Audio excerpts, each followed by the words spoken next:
Let me make this point, and I make it look clear on the record. There is no person, institution, or political party in this country that can challenge or contradict absolutely all that the Constitution cannot happen. Cannot happen. And I say unreservedly and without fear of contradiction or apology either, that we will meet every possible commitment we have to the students of Barbados who go into the University of the West Indies. They are our responsibility. Not necessarily the institution called the University of the West Indies. That is our responsibility too. But it is who goes through the door. That is our responsibility, and we will look after them. So to the extent that the government of Barbados is indebted to the university, and we have seen some numbers, and we have our opinions on those numbers. But to the extent that that is true, let me give those students the assurance and peace of mind. They don't need to hear it from no principal.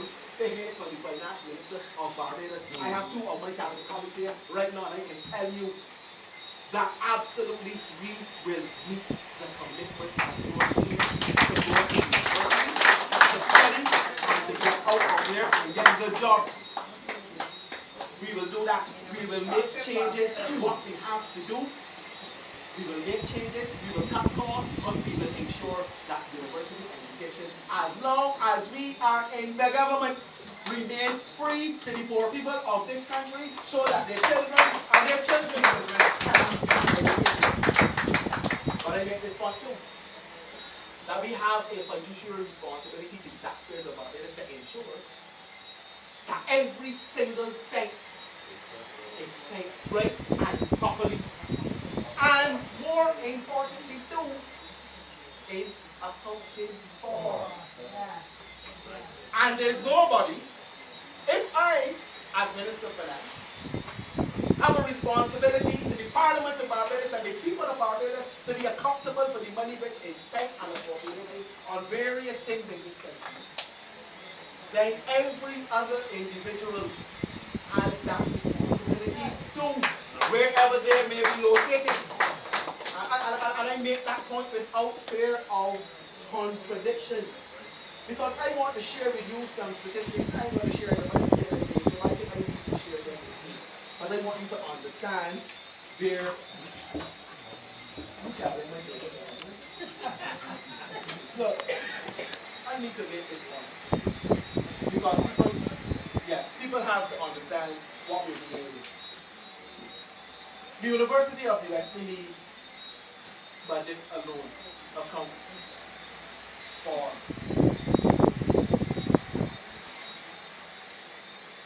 almost half of the national programming budget of the Ministry of Education.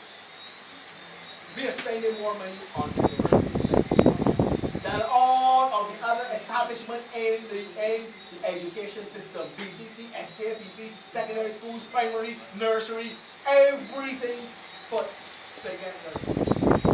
That's outside of salaries and wages. You're not talking salaries and wages, you're talking about program costs. Ministry of Education budget is about $300 and some odd million with the program costs. If you include it, however, that is what we are talking about. Now, many years ago, some wise person in Trinidad realized that going forward, this education thing had to be structured in a particular manner. That in order to get the throughput at the end of the day, the input, there's an input-output model in statistics. There's also one in politics too. In order to get the output, you have to get the input right.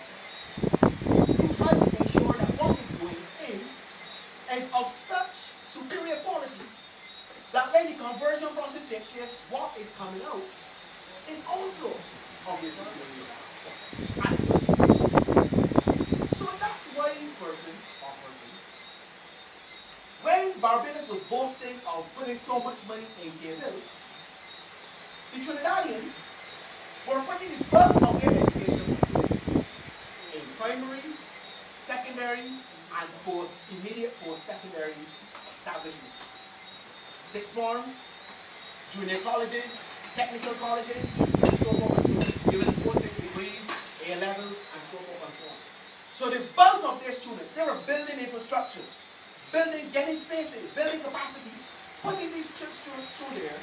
While we were not in Trinidad, that they wasn't spending very much money on St. Augustine. But they had a plan. Hey, 50 years on the road now, the script has flipped. They're now spending a lot more money on university education because they know that the people coming through the system are properly prepared to go into the university, matriculating at the correct levels, and able to get out of the university because they can handle the work. The very clever and smart Barbados Labour Party, headed by the great economist Mr. Moynihan, who knows everything about everything under the sun, other than Klein Masker because he's more brilliant than he is. They instituted a policy that they were going to bottom load the system at the end by spending all of that money in the University of West Indies, particularly here, and neglecting the expansion of BCC, the expansion of SJPP, and the putting in of new expanded sixth form schools and other technical areas to ensure that you have that belly. This is the belly of the system, you know. This is the belly of the system. So they say they ain't going down there, they're going at the head. Okay? But the bottom is up. So you have a situation where in for example, between the year 1999 and 2003, the average amount of money we spent at the University of West Indies was around 55 million Barbados dollars. Between 50 and 55 million dollars. Suddenly, in 2004 or 5, that budget jumped from $57.6 million to $70 million in 1 year. And from then, it went to 74, 79, 120.5, 127, 135, 127, and 2010, 2011. In other words, what can I be thinking, ladies and gentlemen, is that this, yes, this handling procedure, I want you to stick with me because, ladies and gentlemen, let me mark my brow here a little bit. This is very complicated. I know this is master, so I know that with numbers. So I have to be very careful here. Good. Now, you come over here, ladies and gentlemen. If you recall, somewhere around 2004, after the last government came back in from 2003 election, they started off with this one graduate per household policy. It used to be one graduate genuinely, meaning one tertiary level graduate. BCC, SJPP, UWI. Some wise person at KFIL decided he was going to metamorphose the one graduate tertiary level in Barbados to be one university graduate. I don't know who the person is, but some wise person to do that. Around that time, there were average about 3,500 students at the University of the West Indies. Are you aware, ladies and gentlemen, that between then and now, the student roll of the university has virtually doubled? It is now over 8,000 students, in fact, just below 9,000 students. Mark you, the average cost for every student there per year is $30,000. Of course, across faculties, the business law and medicine is a little higher, but on average, we say about 30,000, right? Between 27 and $30,000 per bachelor's degree. I'm not dealing with graduate degree. I'm not dealing with graduate someone else. So you can immediately do the arithmetic and see the increase in costs Because from $55 million in 2003-4, $57.6 million in 2003-4, by the time we came into office in 2008, that budget had increased to $120.5 million Barbados dollars. That is more than double. That is more than double.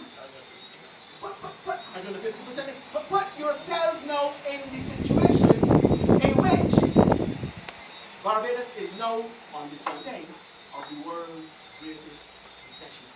Understand what we're dealing with?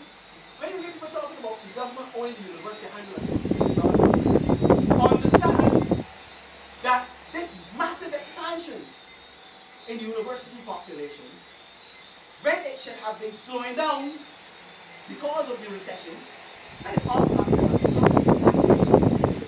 But given that it was happening, it was actually going up.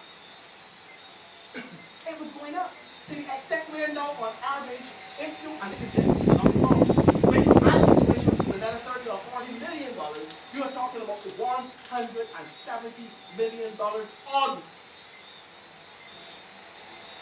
for the University of the West Indies every year on 1 year. And I can tell you this, that for the 9 years previous to 2007, the government of Barbados gave the University of the West Indies in total $543 million Barbados dollars for the 9 years previous to 2007. 943. Remember that figure? That's how much we gave them for 9 years. On the after, would you believe, ladies and gentlemen? And this is, don't take it from me, this is from the university's annual financial reports. Go online and get them. Would you believe, ladies and gentlemen, that for the 4-year period between 2007, in fact 3-year period between 2007-8 and 2010-11, when I got the figures on, because we haven't had the 11-12 report yet, we gave them $510 million. Or we're supposed to give them $510 million. For the preceding 9 years before 2007, 543. For the 4-year period between 3-year period between 2007 and 2010, $510 million, meaning we are $30 million short of the previous 9 combined. So we are being asked in 3.5 years. Like if they say, oh, when we give them the 9 years thing, then let's tell you honest to God truth. In an economic crisis, ladies and gentlemen, tell me honest to God truth. Do you feel that that is sustainable? Can the government of Barbados continue with that unless some major changes occur?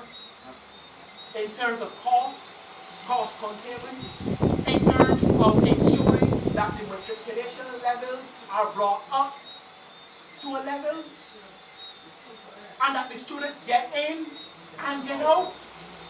In 2010, when I delivered the budget, I gave figures similar to this, and I made the point that by university protocol or statute, if a full-time degree is 3 years plus 1, be out in 3 years plus 1. If your full-time degree is 4 years plus 1, be out in the 5 years.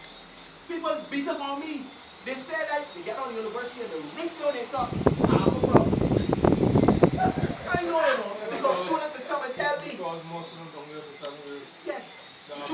Students is coming and tell me, call me and tell me how they go to the classes to teach these part-time lecturers, Barker and all that, master of wood, and they rinse out and say how want to be, ain't know nothing about economics and all this kind of thing, right? Beat up on me, and I climb up on a ladder and I want to get down. But I tell you, ladies and gentlemen, if this continues unchecked and undealt with, that ladder, the whole building coming down. The whole building coming down. And I will not be Minister of Finance in any government or part of any government. Maxine McLean can do it, Don Villan can do it. They are management experts. They know this business better than I do.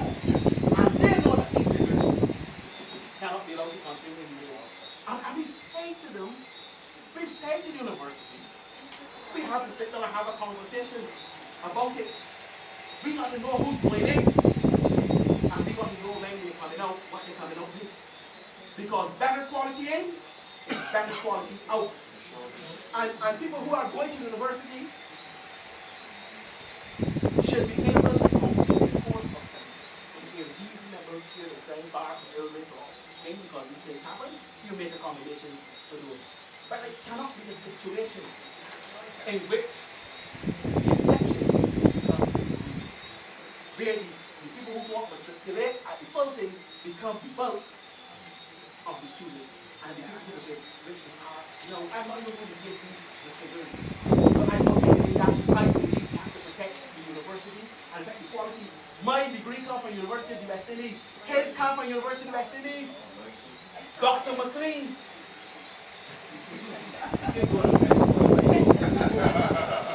They are all graduates. Many people here, many people outside of Barbados. A strong, well-known, high-quality university, as it has always been and will always be, is in our interest. I don't want anybody in the world, anywhere, when I present my credentials, second guessing, if you come from which university does you come from? Oh, that place in the joke. No. We don't want that, so we will. That's why the government of Barbados, the people of Barbados, we have given universities land. When I have to give them land beyond their wildest dreams. Of course, it's not authority, but all of that, and we do all of that to facilitate the growth and expansion of the place. But it has to be in concert. It has to be comforting. It has to respond to national medical objectives and national financial priorities. It cannot be a runaway train that somebody decides they're doing what they are doing. So when you look at the increase that we have had, which on average every year is about $41 million prior to 2007, and you add that to the 4 years, you get $164 million increase. So now you know where the $150 million in arrears came from. If the University of West Indies was spending at the rate it was spending in 2006-07, or in 1995, 94, 95, we won't be having this discussion. But because this budget has increased exponentially on the vast increase in student population and the vast increase on courses, because you have courses now on everything. You have cricket, you have regional integration, yeah, the cricket, you have a cricket thing down there, you have cricketers going in there and they're learning cricket because somebody, they should have a cricket academy. I have no problem with a cricket academy. I believe in cricket too. But what can we afford and what we cannot is the question that the people of Barbados have to ask. But there's some people who don't want nobody to ask them any questions. And I'm saying that that has to change. So we are going to, we put a proposal in place, program in place. We are going to deal with the arrears. We're going to pay them down over time. They weren't built up overnight, so we're going to pay them down. And we will be talking about this university facilities. We gave that commitment publicly. Prime Minister Stewart and a team of some of his closest advisors, we met on this matter. Senator McLean came down. The Prime Minister is going to meet with the university, the whole shebang, all of them, from the top. And we will explain to them, even as they explain to us, what their issues are. And we will deal with the public affairs. But there are two major points. What is in the best interest of the students, and what is in the